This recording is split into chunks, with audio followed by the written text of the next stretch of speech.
Back to GK tutorials. मैं self Shreyansh और आज हम क्या पढ़ने वाले हैं, सीबीएसई क्लास 10 का चैप्टर हिस्ट्री का rise of nationalism in Europe हम देख रहे थे। उसमें हमें पढ़ना था about the painting of Frederic Sorio. ये एक ऐसा टॉपिक है जिसके बारे में डिटेल्ड एनालिसिस बहुत कम जगहों पे आपको मिलेगा। ठीक है, तो मैं आपको बताऊंगा फ्रेडरिक सोरियो की पेंटिंग का डिटेल्ड एनालिसिस। ठीक है, पेंटिंग ऑफ फ्रेडरिक सोरियो क्या थी, ये इसमें क्या क्या पॉइंट्स थे, क्या बना था इस पेंटिंग में, फ्रेडरिक सोरियो क्या थे और इसका rise of nationalism in Europe से क्या रिलेशन है। देखते हैं सारी चीजें।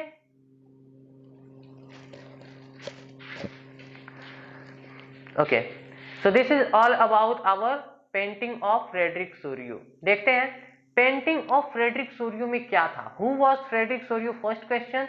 सेकेंड क्वेश्चन कि उसने जो पेंटिंग बनाई थी उसमें क्या स्पेशलिटी थी, क्यों ये पेंटिंग इतनी इंपॉर्टेंट मानी जाती है in the rise of nationalism in Europe. Europe में नेशनलिज्म या देश प्रेम जनरेट करने के लिए इस पेंटिंग की इतनी इंपॉर्टेंस क्यों है।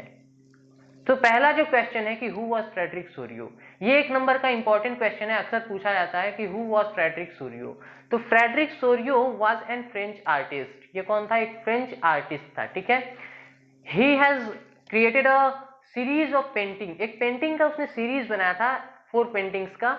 उस पेंटिंग की सीरीज में, अपनी उस पेंटिंग में उसने क्या बनाया था, क्या दर्शाया था उस पेंटिंग में जो इसको इतनी इंपॉर्टेंट बनाती थी।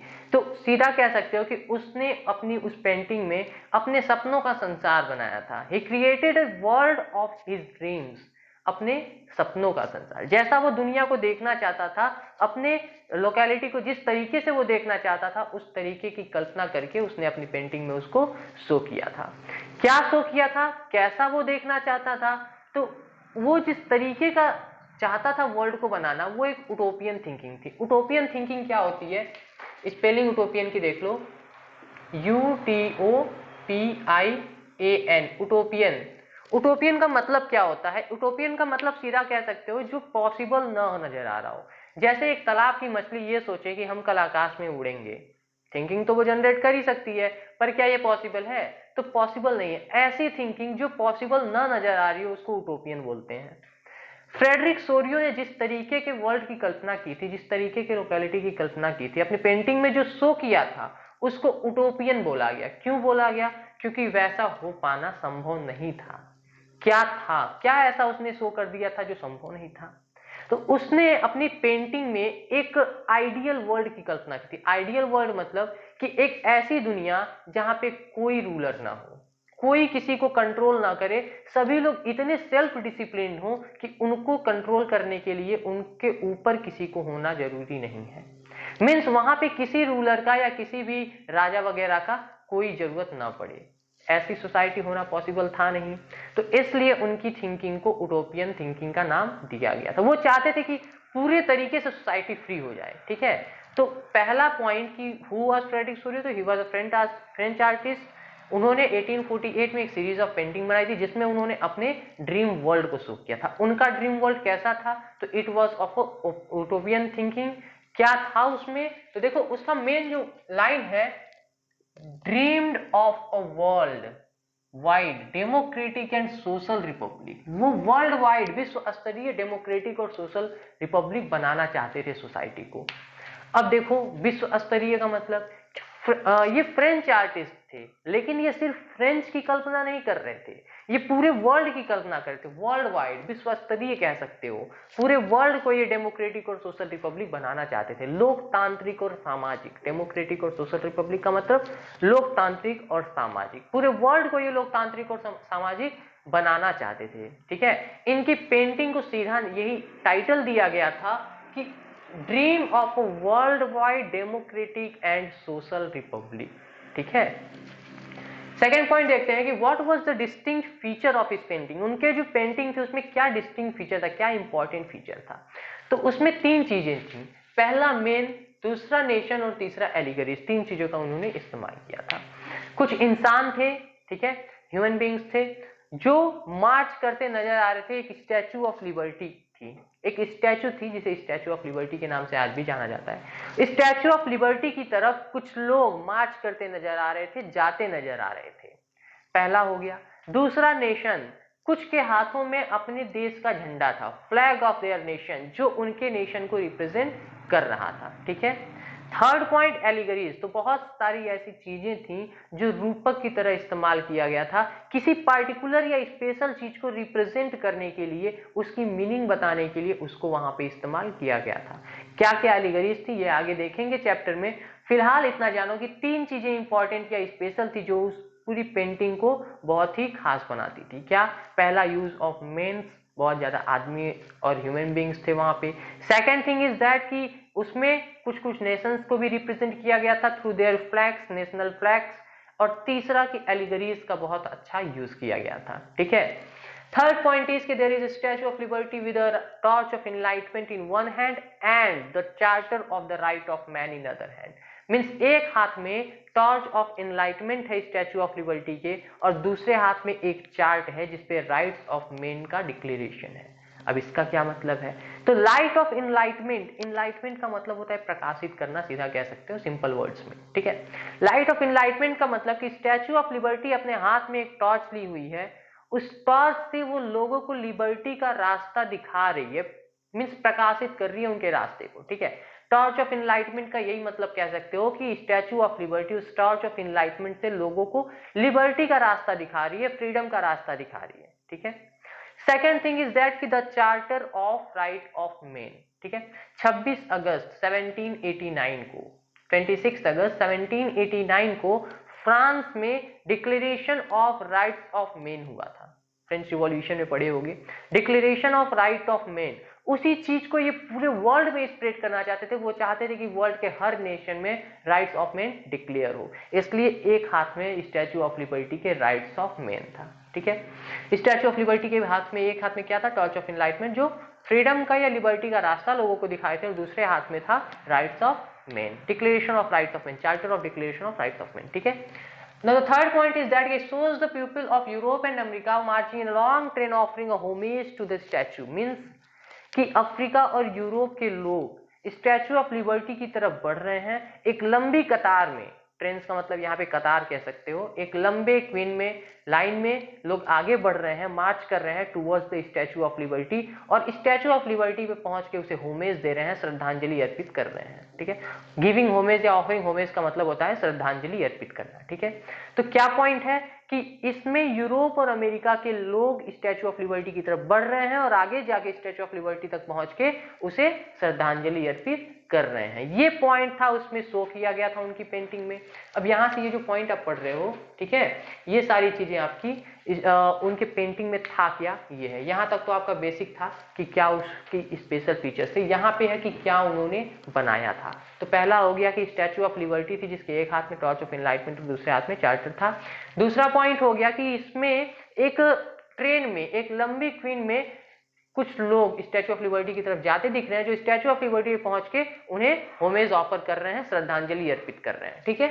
Now the third point is that कि it was led by US and Switzerland. इसको लीड कौन कर रहा था, आगे कौन था? इसको लीड कर रहा था यूएस और स्विट्जरलैंड, जो कि ऑलरेडी लिबर्टी पा चुकी थी, फ्रीडम पा चुके थे, ठीक है। तो दो चीज हो गया, क्या? यूएस और स्विट्जरलैंड उसको लीड कर रहा था। And the second point is that कि इसको फॉलो कौन कर रहा था? It was led by US and Switzerland and followed by France and Germany. France और जर्मनी इसको फॉलो कर रहा था। मतलब कि ये आपका स्टैच्यू ऑफ लिबर्टी है, स्टैच्यू ऑफ लिबर्टी के आगे यूएस और स्विट्जरलैंड है, फ्रांस है, इसके पीछे यूएस और स्विट्जरलैंड के पीछे फ्रांस और इसके पीछे जर्मनी एंड मेनी मोर। अब इसमें आपका अमेरिका था, उसके बाद आपका लॉम्बार्डी था और ब्रिटेन था, ये सारी चीजें पीछे लाइन में और भी कंट्रीज थी, ठीक है। अब इसका क्या स्पेशल मतलब है? It was led by US and Switzerland followed by France and Germany. इसका अगला पॉइंट देख लेते हैं। France identifiable by revolutionary tricolour flag had just reached to the statue. Means France का जो नया नया फ्लैग बना हुआ था, ट्राई कलर फ्लैग, जो अपने रिवॉल्यूशन को रिप्रेजेंट कर रहा था, वो उस फ्लैग से पहचाना जा सकता है कि ये फ्रांस की टीम है। और फ्रांस की टीम जस्ट अभी अभी स्टैच्यू ऑफ लिबर्टी के पास पहुंची है। अब इन दोनों को कंबाइन करके एक स्पेशल पॉइंट आपको मिलेगा, क्या? यूएस और स्विट्जरलैंड ऑलरेडी फ्री हो चुके हैं, ठीक है। तो वो स्टैच्यू ऑफ लिबर्टी के आगे निकल चुके हैं। फ्रांस जो कि अभी अभी फ्री हुआ है, या कह सकते हो कि फ्री होने वाला है जस्ट, क्योंकि फ्रेंच रिवॉल्यूशन के जस्ट बाद वहां पे मोनार्ची खत्म हुई थी, ठीक है। तो जस्ट अभी अभी फ्रांस फ्री हुआ है, इसलिए वो अभी अभी स्टैच्यू ऑफ लिबर्टी के पास पहुंचा है, और बाकी जो कंट्रीज पीछे लगी हुई हैं वो अभी पहुंची नहीं है, लेकिन वो भी लिबर्टी के रास्ते पे निकल पड़ी हैं और अपना फ्रीडम ढूंढने चल पड़ी हैं, ठीक है। ये चीज है आपकी पेंटिंग में। Now the next point is that on the earth in the foreground lies scattered symbol of absolute institution indicating the end of conservatism and absolutism. मतलब क्या है? फोरग्राउंड का मतलब समझ में आता है, बैकग्राउंड तो पता ही होगा, पीछे का ग्राउंड। फोरग्राउंड का मतलब आगे का, फोरहेड पता है, आगे का, तो वैसे ही फोरग्राउंड का मतलब आगे का। पेंटिंग का जो बैकग्राउंड है मतलब पेंटिंग के पीछे का सीन, और पेंटिंग के फोरग्राउंड का मतलब आगे का सीन। तो यहाँ पे बात हो रही है on the earth in foreground. Painting के आगे अगर देखा जाए तो आगे पेंटिंग में अर्थ पे कुछ चीजें पड़ी हुई हैं, स्कैटर्ड, टुकड़ों में टूटी फूटी कुछ चीजें। उसमें क्या है? तो उसमें आपका एब्सोल्यूट मोनार्ची को खत्म करने का कुछ सिंबल है, राजा का मुकुट है and other equipments of the absolute monarchy. जो राजा महाराजा लोग यूज करते थे उनकी कुछ चीजें वहां पे बिखरी पड़ी हैं, टूटी पड़ी हैं। ये क्या शो करता है? ये शो करता है कि अब उन चीजों की जरूरत नहीं है। मीन्स एब्सोल्यूट मोनार्ची या फिर उन लोगों का, राजा महाराजा का जो शासन था वो अब खत्म हो चुका है, वो अब ग्राउंड पे पड़ा हुआ है और लोग अब फ्रीडम की तरफ निकल पड़े हैं। समझ में आ रहा है? फोरग्राउंड में जो स्कैटर्ड पीसेस थे, स्कैटर्ड आपका मुकुट वगैरह था, ये क्या शो करता है? And of conservatism and absolutism. सीधा कह सकते हो कि जो मोनार्ची सिस्टम था, वहां का जो डायनेस्टिक रूल था, उसका खात्मा शो करता है, ठीक है। Now the next point is that कि from the heaven above Christ saints and angels gaze upon the scene. मतलब कि यहाँ पे स्टैचू ऑफ लिबर्टी है, यहाँ पे लोग क्वीन में जा रहे हैं, यहाँ पे आपका फोरग्राउंड वाला सीन हो गया। और इसके बाद यहाँ पे अगर एटमॉस्फेयर में देखा जाए तो बहुत सारे क्राइस्ट, जीसस क्राइस्ट, साथ में सेंट्स, एंजल्स, मीन्स वहां के जितने भी हॉली चीजें थी, धार्मिक चीजें, धार्मिक इंसान, एंजल्स को भी वहां पे धार्मिक माना जाता है, ये सारे लोग आसमान से इस पूरे सीन पे नजर डाले हैं। सिंपली कह सकते हो कि वो आशीर्वाद दे रहे हैं लोगों को, to get their liberty, to get their freedom, ठीक है। तो ये था पूरा complete analysis about the painting of Frederic Sorrieu. क्या क्या मिला एक बार फिर से देखते हैं शॉर्ट में। पहला पॉइंट क्या है? फ्रेडरिक सोरियो कौन था? फ्रेडरिक सोरियो एक फ्रेंच आर्टिस्ट था जो 1848 में एक सीरीज ऑफ पेंटिंग बनाई थी। अपने पेंटिंग में उसने क्या बनाया था? तो he has dreamed of a world wide democratic and social Republic country. Means उसने अपने सपनों का संसार बनाया था। He has dreamed of utopian society, ठीक है, यूटोपियन सोसाइटी की उसने कल्पना की थी। Third point is that, second point, कि उसमें क्या डिस्टिंक्ट फीचर थे, क्या स्पेशल फीचर्स थे? तो उसमें स्पेशल फीचर्स ये थे कि उसने अपनी उस पेंटिंग में मेन, नेशन और एलिगरीज का इस्तेमाल किया था, ठीक है। नेक्स्ट पॉइंट इज दैट कि there is a statue of liberty, एक स्टैच्यू ऑफ लिबर्टी है जिसके हाथ में टॉर्च ऑफ एनलाइटमेंट है, जो कि लोगों को लिबर्टी का रास्ता दिखाने का प्रतीक है, a symbol of the liberty है। और दूसरे हाथ में charter of the rights of man है, जो कि 26 अगस्त 1789 को फ्रांस में डिक्लेयर किया गया था, ठीक है। वो पूरे वर्ल्ड में इस चीज को स्प्रेड करना चाहते थे, ठीक है। Now it shows the people of Europe and America marching towards the statue. Means ये दिखाया था कि यूरोप और अमेरिका के जो लोग थे वो क्वीन में स्टैच्यू की तरफ जा रहे हैं, और स्टैच्यू पे पहुंचने के बाद उन्हें होमेज ऑफर कर रहे हैं, श्रद्धांजलि अर्पित कर रहे हैं, ठीक है।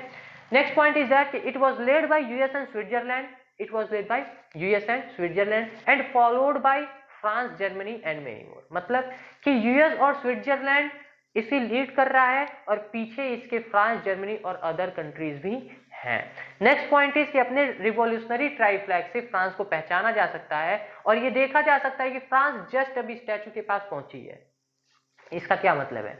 इसका मतलब है कि फ्रांस जस्ट अभी अभी लिबर्टी को पाई है, लिबर्टी गेन की है। साथ में आगे निकल चुकी दो कंट्रीज यूएस और स्विट्जरलैंड ऑलरेडी फ्री हो चुकी हैं, they has achieve their liberty, ठीक है।